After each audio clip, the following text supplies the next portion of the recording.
Welcome to the Slop Temple. We pray this video helps. In this video, I will explain how to make delicious prawn ball soup. First, let's get our ingredients in order. You'll need fresh prawns, ideally around 250 to 500 grams for the best taste.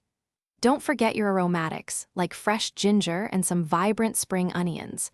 And of course, have your chicken stock and any other vegetables you love ready to go. Now, let's create those wonderful prawn balls. Start by peeling and deveining your prawns, then mince them finely. Next, combine the minced prawns with an egg white, a tablespoon of corn flour, and your chosen seasonings like salt and white pepper. Dampen your hands slightly, then roll the mixture into small, uniform balls, aiming for about 1 inch in diameter.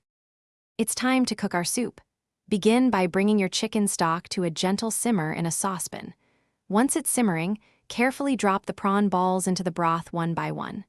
Let them cook for about 2 to 3 minutes, or until they float to the surface, indicating they are fully cooked through. You can also add other vegetables like mushrooms or bamboo shoots at this stage.